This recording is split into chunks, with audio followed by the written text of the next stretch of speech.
की तरफ बढ़ा देते हैं बरगद का पेड़। उस वक्त चित्रण आप लोग के सामने ये वाला बनाए हुए थे, बनाए थे ना? सब लोग प्रेजेंट थे ना उस दिन? कुछ लोग नहीं आए थे।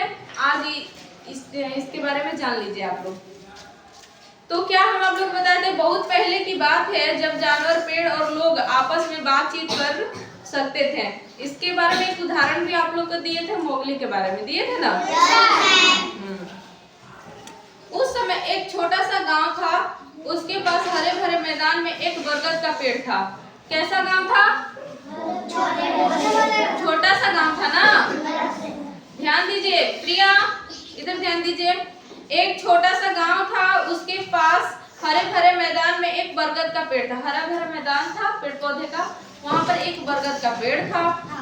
वह एक विशाल और मजबूत पेड़ था। वह एक विशाल और मजबूत पेड़ था। कैसा था? विशाल और मजबूत पेड़ था।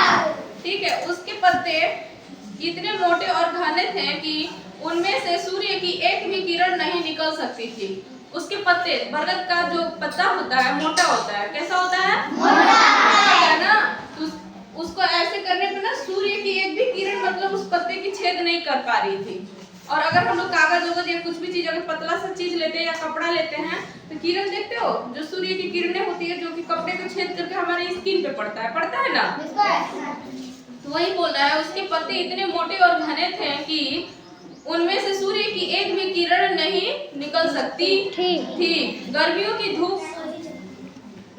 की धूप में लोग अक्सर इस पेड़ की छांव में रुककर आराम करते और पेड़ से थोड़ी देर बातचीत करते।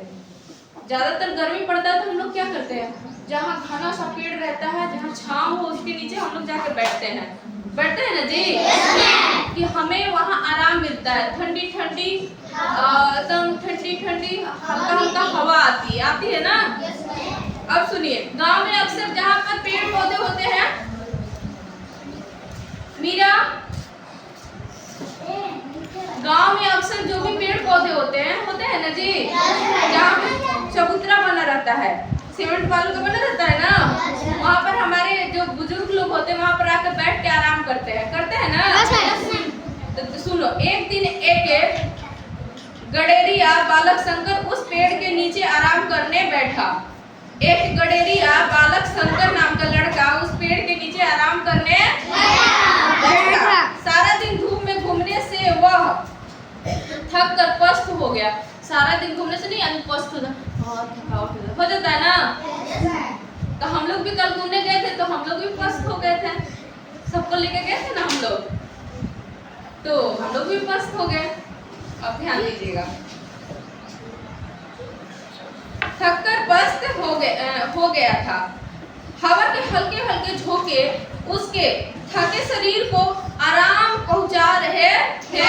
जो हल्का जो हवा के झोंके थे उसके थके शरीर को आराम पहुंचा रहा था। क्या पहुंचा रहा था?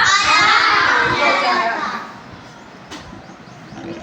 अब सुनिएगा, उसे नींद आने लगी। उसे क्या आने लगी? नींद। हम लोग जब ठंडा गर्मी के दिनों में एकदम हवा मिलता है, सो जाते हैं, ऐसा होता है ना? सोने को मन कर देता है। नहीं तो जब कूलर के सामने जाते हैं तो हमें सोने को मन कर देता है।